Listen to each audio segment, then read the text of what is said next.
Hello everyone, welcome to today's webinar. I'm really happy to see you all attending this event. As I see, we have already some people watching the webinar from the start. I'm really happy about this. So, I'm Nicholas, social media and online advertising specialist at WhatClinic, and I welcome you to today's interview about a very important subject when it comes to medical treatments. Patient experience. And with us is a dermatologist from Prague and winner of the WhatClinic Patient Service Award 2019, Dr. Alberto Leguina. Welcome, doctor. Thank you so much. Thanks for your time and for everyone watching this webinar. Happy to have you here. And I should inform our audience that you have reached, as for today, a service score of 9.9 on our website, which is really incredible. I've seen just a few clinics and doctors achieving this high score, this top score. So, and I should inform everyone that service score, the WhatClinic service score, is based on many patient experience factors, such as the interactions clinics have with the patients, how fast they reply to the inquiries, how patients evaluate the communication they have with doctors and clinics, patient reviews, and many more, 1,000 factors that contribute in this service score. And overall, it's an indication of the quality of services a patient can expect from a clinic and a doctor. So, as everyone can understand, 9.9 is an amazing score, and you are the most appropriate guest to talk about patient experience subject today. Well, it's about taking serious the online community, and it's also about taking serious how the impact of social media and all the platforms, online platforms is. I think we have went through quite a lot of change. Always recall when my parents or grandparents used to know doctors from like the neighbor who recommended this person, or the friend of the friend who told you about this amazing doctor or bad doctor. And it was like the rudimentary old school type of reviews. It was the old concept of reviews. And how also at the same time in the past there was this limitation that you could only get a doctor sometimes looking for the for this book that we used to receive with all the phone numbers, this a telephone book, and then just call randomly. The yellow pages. The yellow pages. Yeah. And from there to now, it's been a big evolution. It's been a big evolution, and at the same time, we need to adjust to that evolution. And that's why it's about taking serious this part as if is part of the medical practice. Exactly, and what you describe is a huge step in patient experience from yellow pages, as you said, now to the medical search directories as WhatClinic and the whole internet, where everyone is allowed and have the ability to make their own research. Of course, the patient is well informed. The patient has more power than ever to really decide about the treatments and to be informed about the treatments. So it's about the old concept of a doctor in which you were like this, almost like a god figure that will cure you or treat you. It's very obsolete. Now it's a communication, it's a relationship, direct relationship with the patient, and it's also about education. The patients want to know more, they want to understand more, they want to participate more, they want to be an active part of the healing process or the treatment process, or however and you this want is to the call big it. challenge for doctors and clinics. Yeah. It's about readjusting. I don't know if it's part of my generation. It's still, I grew up without internet and without cell phones, but it's about readjusting. I can understand that older doctor will be more difficult, or it will be more challenging, but it is part of what we have now, and we have to embrace it. For me, it's about embracing that type of relationship. Exactly. So before we focus on the actual patient experience journey, could you tell us a little bit about yourself and your studies? Who is Dr. Leguina? Oh yes, I'm a dermatologist. Well, actually, I started my career as a scientist. I'm also a scientist. I studied first a bachelor in biology. Then I did a PhD in biomedical science. Then I got into medicine, med school. And then I did a fellowship in dermatology and a master in aesthetic medicine. So I focused also in clinical dermatology, pathological dermatology, but my biggest interest is the cosmetic and aesthetic field. And how did you choose to become a medical aesthetic doctor? What motivated you to pick this field? For me, it's the interesting part of we being able to change our appearance and to evolve and to present the results in different ways, and at the same time, how the uh, aesthetic, the cosmetic part is not only vanity, but it's also health. So for me, that was the main motivation. That's good. And also you help people feel better in this way. This is really important, especially We do our nowadays. best, yeah. Yes. Yeah. So to make it clear for our audience, what exactly is medical aesthetics? Which procedures are included in this field and which procedures are excluded? Well, what is included are all the non-invasive procedures from devices like lasers, non-ablative devices such as ultrasound, radiofrequency, to injectables.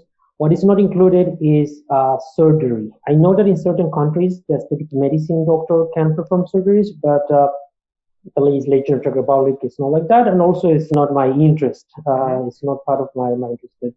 I treat from acne scars to accident scars, removal of tattoos, to enhance features of the face, such as the lips, the dermal fillers. It's a wide variety. It's actually a very wide spectrum of treatments. Mm-hmm. And in general, non-invasive treatments. Exactly. Mm-hmm. And who are the people who choose to follow a medical aesthetic procedure? Well, this also a big part of the population, from uh, boys and girls in their 18 years old to adults in their 90s. I have had the whole range of patients, and they have, of course, different needs and different interests and different approaches. So it's basically almost everywhere, everyone, male, females, patients going through a transition in their sexual gender. It's also very important. So it's a wide variety of patients. Mm-hmm. And as I understand, the why behind doing a medical aesthetic procedure may be either for beauty reasons or for health reasons, right? Uh, it's the reason is even simpler. It's you looking yourself in the mirror and not seeing the person that you feel inside. It's not being the person that you want to be physically, and feeling uncomfortable with anything of your body. It can be from something very small as some scars that you got when you were in an accident, to something more like vanity that follows the trends of social media and happy clips. It really goes through this whole spectrum of things, and there is also an emotional component. It's a psychological component, an emotional component that also has to be addressed. And there comes science and helps us reveal the best face we can have. Exactly. So, what are the most popular treatments people are looking for when searching for a medical aesthetic procedure? It really depends on the season. If we're talking about winter, they are more orientated to lasers or to procedures that will be useful for them to use in summer.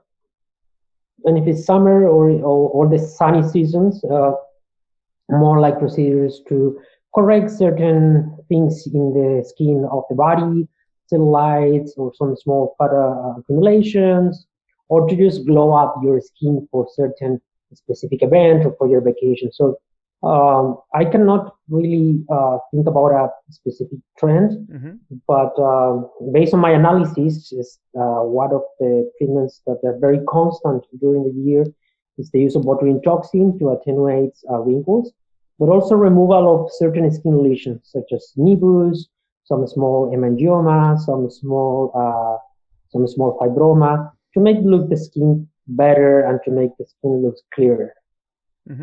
Understand. So I looked into WhatClinic's data, and I saw that 1/3 of the users visiting pages about beauty clinics are actually men.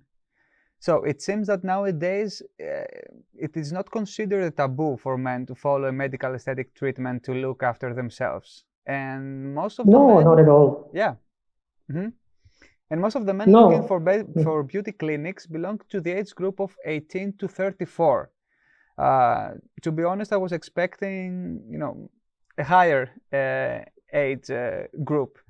So, why do you believe medical aesthetics are so popular among younger ages? The younger ages, these new generations are more aware of the preventive concept of aesthetic medicine. That you don't need to wait to look totally aged or with some severe skin damage to really treat it. They want to prevent those to happen and to want to maintain for longer time the youthful appearance. So that's why they are they are more aware of this, and they are more willing to look for it as a way to prevent later a surgery or more invasive treatments. The older you get, the more effort that you have to put to correct the skin or to improve the appearance. So the earlier you start is the best. Yeah, understand. That's true. So let's jump into the patient experience subject. And first explain what patient experience is. I will show some slides to the audience to explain actually what patient experience is, so we can all be on the same page. So,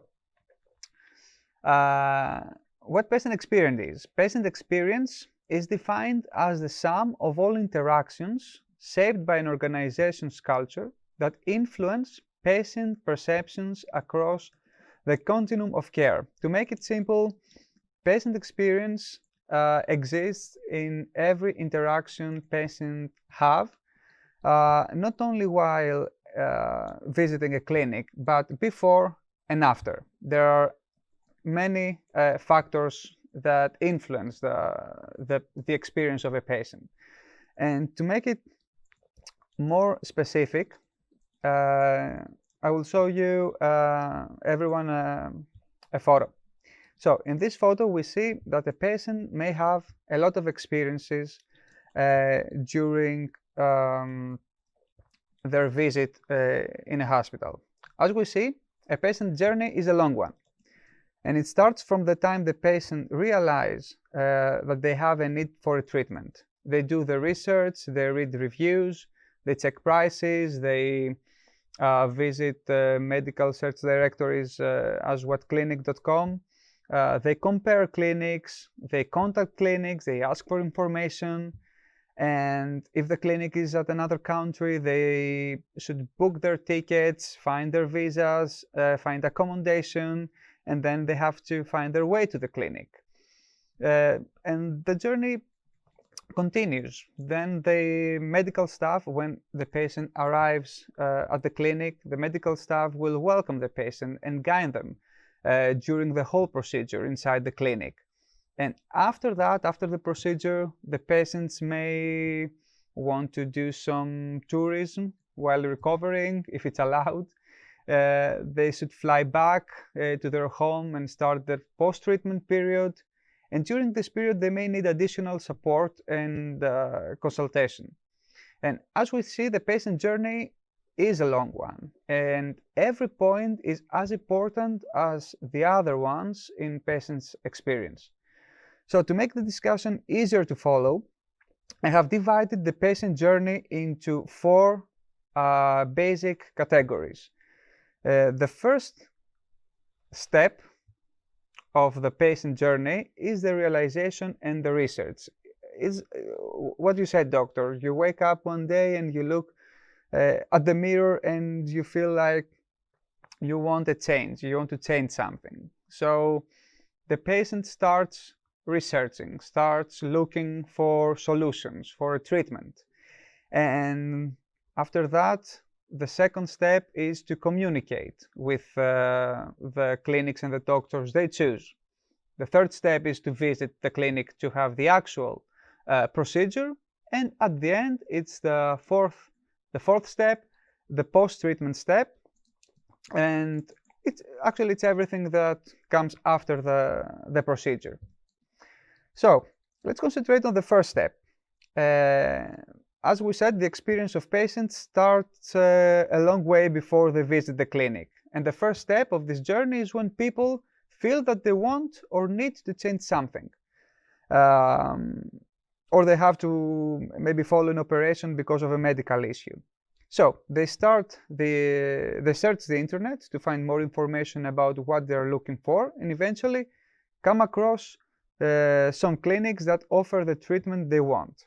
And in this stage, what is important for clinics and doctors to provide to patients in order to help them find what they're looking for is to give the patients information. This is the most important thing. So what do you think it's very important for clinics to provide to patients in terms of information in order to help them understand how they can solve their problem? Well, the first thing is that they have to feel welcome and they have to feel appreciated. You have to, in that sense, I'm very humble when somebody writes me. I feel honored that somebody's interested in my service. So, the first thing is to make them feel welcome and appreciated, and then not underestimate the patient. I think that it's about let them know about the options and be communicative with them, be on time, be not only polite but be friendly. I think that they want to see that their goals, their expectations, or even their dreams can be come true. It sounds a little bit too much to say, but what they want is possible. That is a real possibility. That is not extremely expensive or something like it used to be, I don't know, 30 or 40 years ago, only for the richest people in the world or the famous. That is something that you can access, and that we are people here to help them and to adjust to their needs. That's it. That's for me the key. So it's very important on this step to provide people with valuable information to explain what they can follow as a procedure to solve their the problem they may have or the solution they want to find. Exactly.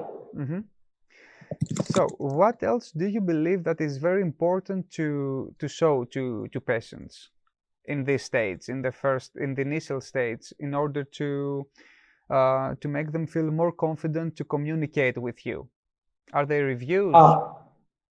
Yeah, I mean, there are multiple things like the reviews and the before and after photos that you know what you're doing, but most of all is about showing the real interest that you are there to help them. If you really wait 1 week to answer an inquiry or to contact a patient, it's a lost cause. They already contact other clinics that you're there, and you're not copy pasting standard answers to the patients that they feel they're not talking to a real person. So for me, it's to address the problem, ask them for more information, create a real bi-directional communication. I know there are a lot of doctors and clinics that they answer very standard, like, thank you for your question, visit the clinic, you can request an appointment. If they're writing you, they're not looking for that. For the appointment, they could just call the receptionist and make the appointment. They want a guideline. They want, some guidance. They want some real communication. So that's how it's been for me the key. Understand.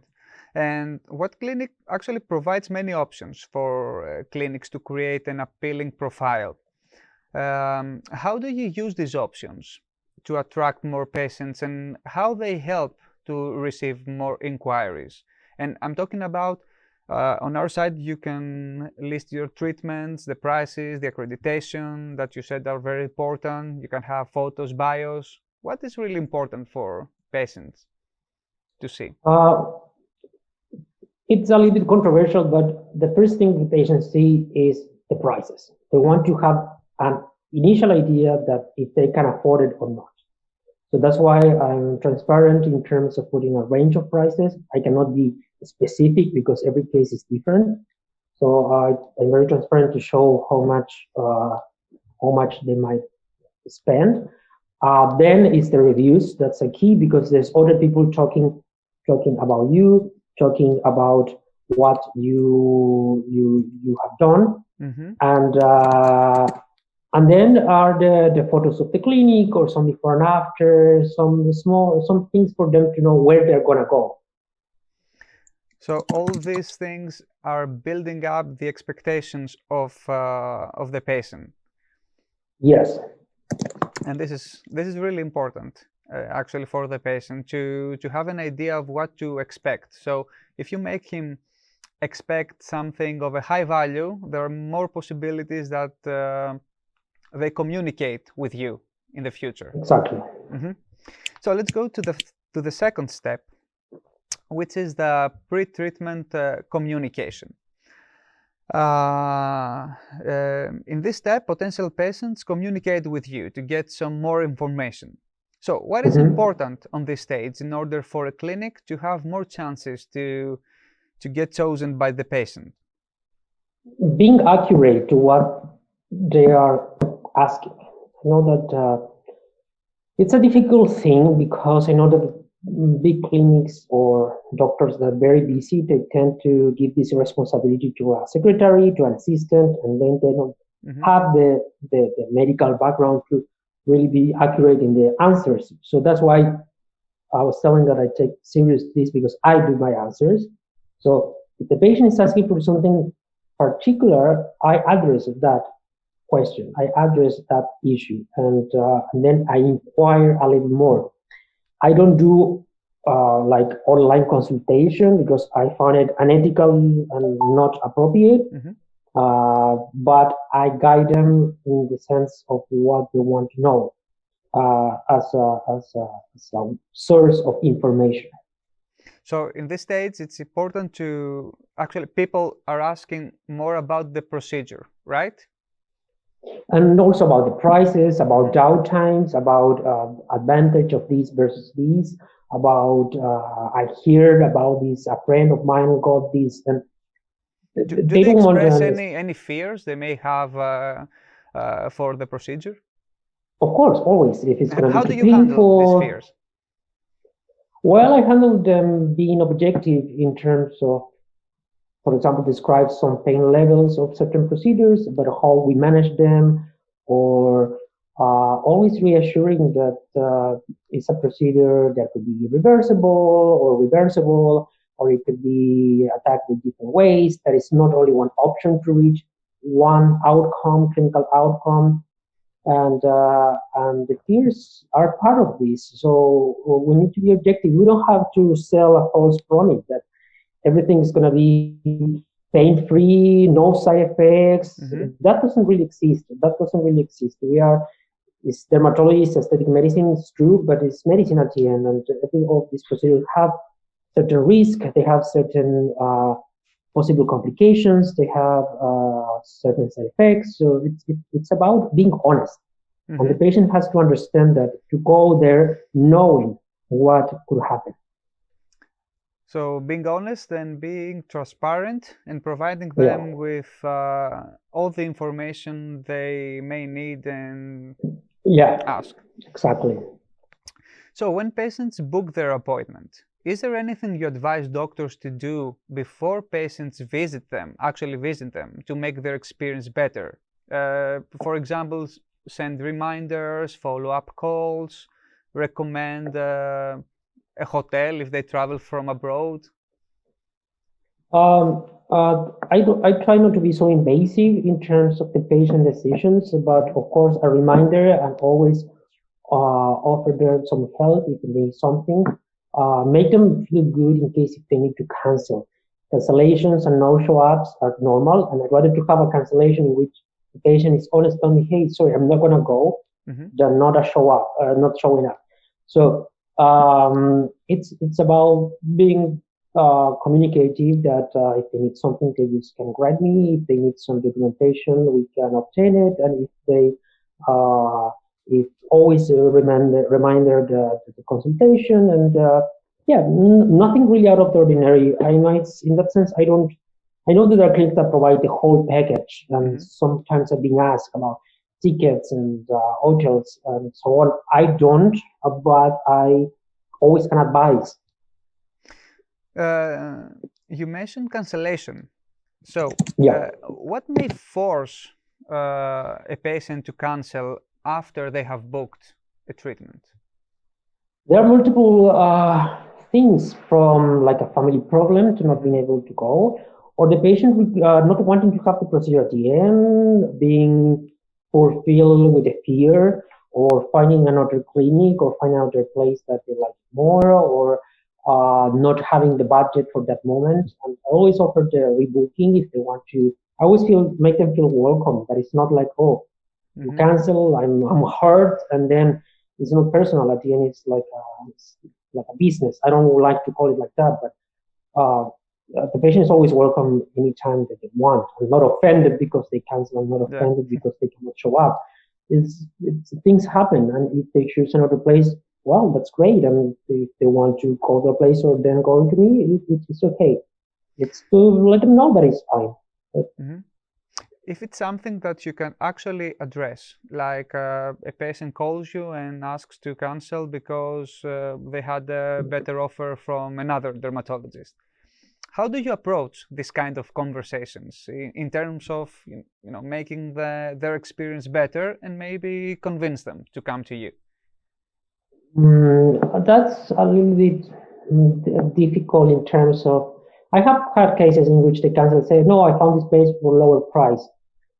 My approach is not to start bidding with the prices. I'm not the type of guy that is going to start making over offers, because if I haven't seen the patient, I can't really see what they really know, what they really need, and the price of that, what they really need. I'm very polite in that sense. Thanks to them, be grateful that they are very honest, and I appreciate. And in the case if they want to change mind, they're always welcome. That they can write me for anything. But honestly, I don't start that battle of prices. I don't think it's. And I think it's better to focus on the quality you can offer to them, not so much on price. Yeah, but at the same time, when you start focusing on the quality, I have seen clinics around the world that they want to try to talk bad things about the clinic or the doctor. I don't enter in that thing. I don't compare myself to say, oh, no, I'm better than this doctor. That's why I charge more. No, that talks bad about me. So they are free to go wherever they want to go, and they have had real motives to change that. And to tell the truth, this is a little bit more also controversial. I find that these patients or these potential patients that start with that kind of battle, they are red flag patients. They are patients that they want to manipulate a little bit the situation. And as doctors, we also have to protect ourselves from patients that could create problems in your practice. So for me, it's like, well, good, great, thank you, and good luck. Understand. So one more question for this, the pre-treatment communication step. There are patients that they are making their research during this time, and they plan to visit the clinic like 3, 4, 5 months later, or maybe they don't know when they will be able to come to your clinics. So how do you approach this? Do Do you give them information and invite them to call you back when they feel ready, or you can Absolutely. provide some follow-up calls? In that term, I systemize the way to do it. So, for example, when I receive inquiries, I register the inquiries. There are 3 types of inquiries in which the patient wants for tomorrow, so it's something that I need to address immediately. Patients that are looking for the near future and patients that are looking for the far future. I treat them, all of them, in the same way with the same importance. It's not like I'm not going to answer them. But for example, for the near future, for example, if you're thinking that in 5 months they want to come, every month I try to keep the contact to say how they are doing, how their skin condition is going, if they have thought about it, if they're still interested. So I have like a little inventory of the patients that I know that are potential patients for the future to keep the communication. Sometimes I follow them in Instagram because I'm very active in social media, or if they want, I'm very transparent with my Facebook, so they can keep me on Facebook. And a lot of those patients send me questions in between, like, okay, now I read this online. What do you think about it? So I keep the communication. That's the important thing.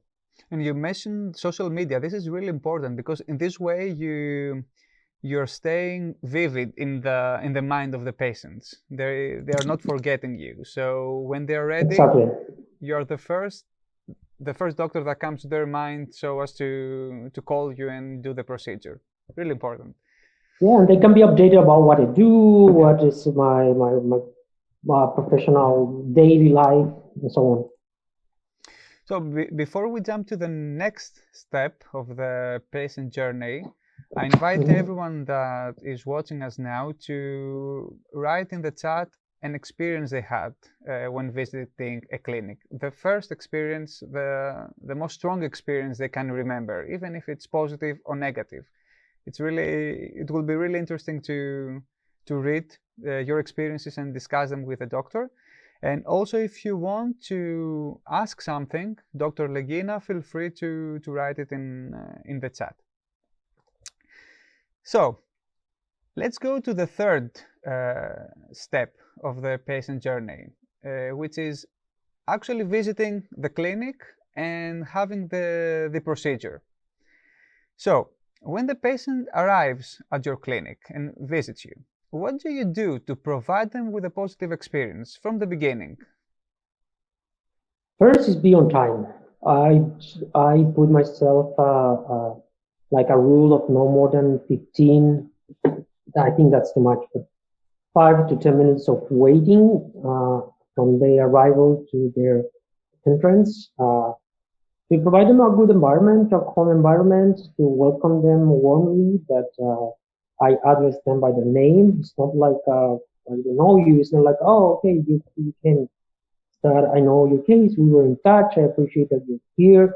It's good to see you here. And remember, of course, what were the previous conversations. Have a little refresh about what was previously talked. Where were the concerns, and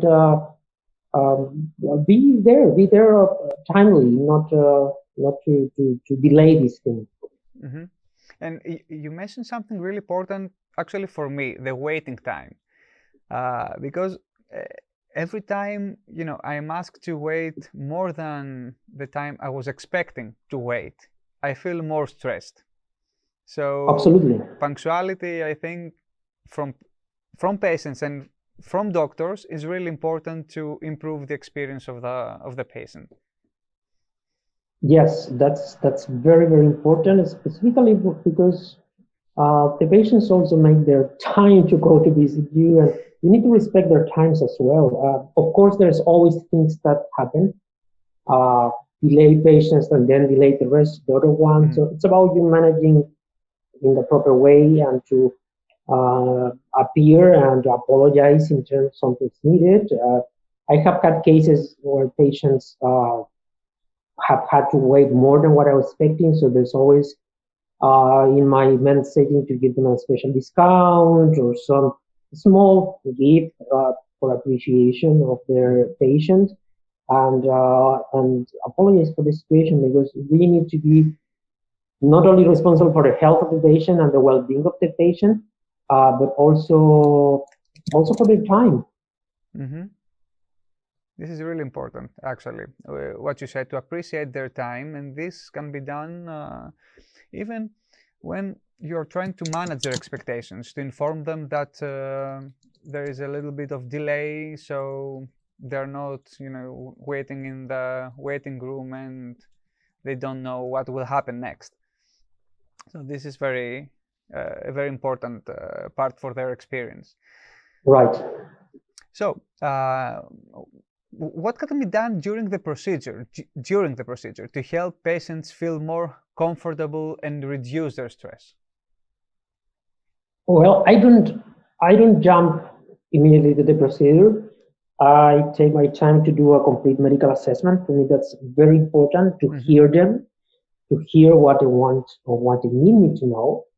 I try to be a very comprehensive evaluation and analysis to be sure that what are going to be the steps taken are the proper ones. It happens to me several times. It's a very common thing, and I think patients appreciate that they book me for a procedure, but then when we are in the medical consultation, or the patient is not a candidate, or is not going to get the results they want, or it's not a procedure that I will professionally believe they could be beneficial for them. So also it's about being able to say no, but say no for the right reasons, not to say no because you're tired or because you want to leave early of the consultation or because you want to get more money, so make out the procedure. So for me it's that, and then to explain in detail the procedure, show them photos, always have a portfolio before and after, what to expect, take all the photographs needed before and after in the patient, explain them all the aftercare, the potential complications, just to put them everything by writing. So in that sense, being truthful to what they can achieve. And yeah, that's the way that they will feel more calm. And also it could be a little bit bad, but I rather to be more objective in terms that address what could go wrong, and if it's something goes wrong, how I'm going to correct it or how I'm going to solve it, because that can happen. That is really important. So you inform them about what it may potentially go wrong, but on the other side, you're explaining to them what are you gonna do if this possibility happens. The alternatives. Always try to put in the different outcomes, potential outcomes, and then in the potential measures, identify the problem and the potential solution. So for me, that's the way I guide the patients, and also the time for them to say no in terms that they get too scared. I don't push the patients. I don't feel that we need to push them for something, and if they say, you know what, I need to think about it. I need to process this information. Sometimes there are too many things, and of course, yes, I'm not going to start trying to give them better price or try to become a seller. I don't try to sell. I try to help them. So in that sense, if they are having second thoughts, of course, and they are free to contact me anytime, and they're free to ask me more questions, and they're free to visit 3 or 4 other doctors and then take an informed decision. Some patients book you for a procedure, but at the end they don't have it. And that is, of course, they're not binded to book you for the procedure and have the procedures. If in between there is something that make them doubt, that's the most important. Exactly. So what about when the procedure is completed? What is the immediate procedure that you follow after treatment? Do you inform patients about what are the next steps? Yes, and I always, for most of the cases, I try to have a control depending on how. What is the procedure? Of course, there are procedures that need a control in 1 week, 2 weeks, 3 days. It's very independent. There are procedures that they really don't need a control, but still, I provide them my full information, meaning my personal WhatsApp, my phone number, email, so they can write me if they have questions. There are so many emotions and things going on in that moment. So sometimes you give them the aftercare, or do you prescribe something, or do you give them a cream, or do you give them recommendations. They say yes, and they forget about it even when I give it by guidance. So they have to have the chance to correct me and tell me, I'm sorry, doctor, I forgot what I have to do. Yes, of course, it's key for your recovery to know and to be sure about it.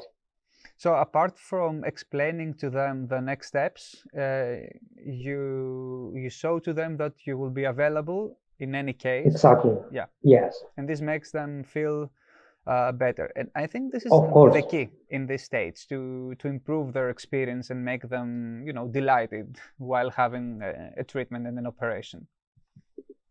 Yes, and specifically because after the treatment you can experience bruises, you can experience so many things. There are so many things that the patient that never had a treatment can feel like, oh, I feel like something wrong, I feel something itchy, feel something. So you have to accompany them around that time. Mm-hmm. So as we already discussed, the fourth step is about the post-treatment, where clear communication about what are the next steps and availability are really important.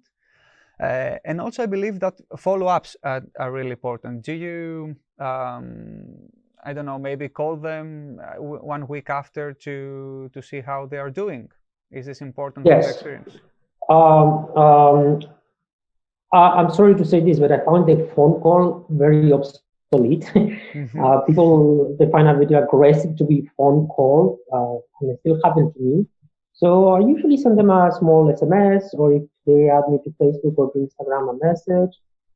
Specifically when I know that there are procedures that they are more aggressive or more invasive, or that we went through that the procedure moment or the procedure by itself was a little bit more.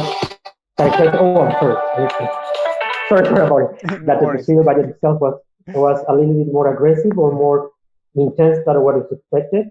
So I of course send them a message and I follow up them the next day. So yeah, it's a particular case, and also it really goes to the personality of the patient. There are patients that they don't want to be bothered, that they went there, you can offer them all that, but they're already done and they just want to leave. So they don't want to be really important what you are saying, to assess how people and how patients want to be treated and to be communicated. Yes. We need to adjust. We need to adjust to what the patient what the patient wants, and how the patient will feel better. Of course, that if the patient doesn't want to be bothered, that's fine. And we need to understand that every patient is very different. Some patients that they really want to ask every single thing every single second, but there are patients that no, that they just want to have the procedure, and then they're more independent in that sense. And you have to totally respect that independence of the patient.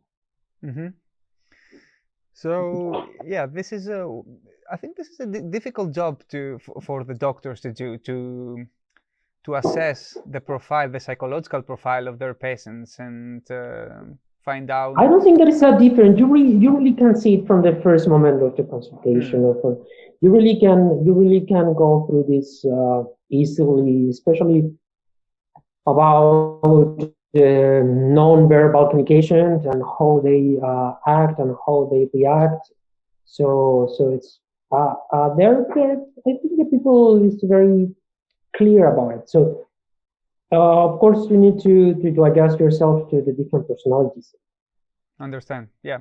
So doctors should be available for the patients anytime. Yeah. And we should assess how people want to be communicated in order to provide them a better experience and not to invade in their lives. Absolutely. Also, one thing I wanted to mention is, after a treatment is completed, or let's say a patient journey, what can a doctor do to leverage the positive experience of his patient? I mean, you put a lot of effort to provide patients with a great experience, and that's why you have been awarded. So how you can take advantage or leverage these experiences you offer to the patients? Sorry, I don't understand your question. I need you to reformulate it. Okay, it's about, I mean, after making so many efforts to provide patients with a great experience, then you can maybe ask them to leave a review for you, or their feedback or video testimonials, so you can promote the level of experience you offer. Yes, or sometimes we send them just like an email from our team to ask them to give us their honest opinion. Sometimes I do it by myself when the patient feels comfortable and when the communication is good. I tell them, hey, can you write a review? But also, I honestly find that if the doctor directly asks for the review, the patient can feel a bit compromised to be a good review. So it can be a little bit biased. So that's why I leave that to another team member, or just for them to do it spontaneously. I think that the spontaneous review is the best review, because you don't expect that. Then you're pushing, hey, can you write me a review? Of course, I have done it. Not pushing for the review, but asking for the review. I have done it, but it's not something that I do constantly. So you find it more effective if you don't ask them directly for a review, but maybe the clinic asks for a review about you? Yes. I think that is more honest, the review. I totally agree. Yeah, and this will make them feel more comfortable and not obliged to leave the review. Yes. So one more question. Asking for a patient's feedback is really important in order to improve the patient experience. And from my experience, there are limited times that a doctor asks for my feedback, and this is really disappointing for me. Do you remember a time that a patient gave you feedback that helped you improve the experience of the next patients? That was a really helpful feedback. Totally. Yes, totally. I think that for me it's all the time, and that's about readjusting to different personalities, and it's a learning experience. For example, I have received different type of reviews, most of them positive. Of course, I have received negative reviews, and that's something that you have to deal also with. And I take them with consideration. It's part of the learning experience. And also, let's talk about the importance of the reviews. Is it important to reply to positive reviews? Because at negative reviews, yes, you have to reply, you have to address the issues. But what about the positive reviews? Do you reply? Yeah, that's something that that probably is something that could move me from 9.9 to 10 of my evaluation, because that's something that I haven't done, because to tell the truth, I really don't know. I feel very thankful and I feel very humble for the reviews, but I don't know what to tell them that would not sound generic. Like, thank you for the review, it's a pleasure to see you. So in that sense, most of my patients come back to the clinic. I don't have patients that it's only one visit patient. So when I see them, I say, oh, thank you so much, I really appreciate this. I try to say them in person, but by writing, it's one of the things that I haven't done. And maybe if you help me to figure out how not to make something that will sound too robotic, I will start doing it. No, I believe that even a simple thank you and we're looking forward to seeing you again is enough.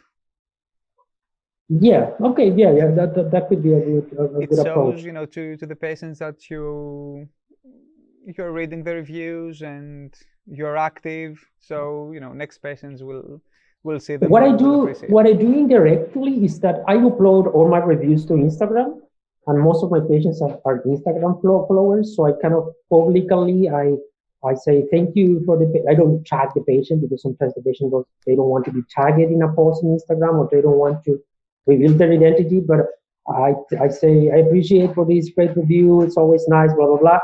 And then the patient that's saying in Instagram say, oh, thank you, doctor, for for the appreciation of their review.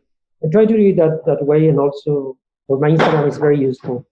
And I really like this tactic to post the reviews of patients on your social media, because everyone is, when we're looking for a treatment and we see some clinics, we are looking at their social media and we want to see what other people say. But I have to say from that side, and this is no offense any means, WhatClinic should implement a more friendly way to upload reviews to social media, especially Instagram. I know that your competitors, which I work also, they create like a GPG or a PNG ready to publish review. In my sense, I have to screenshot it from my cell phone. I have a software to kind of edit and to make it compatible to Instagram. So it makes me an extra work. Sometimes from your competitors, I can upload it easily because they send me the review in a file and I just put it in Instagram. So yeah, it's an extra work.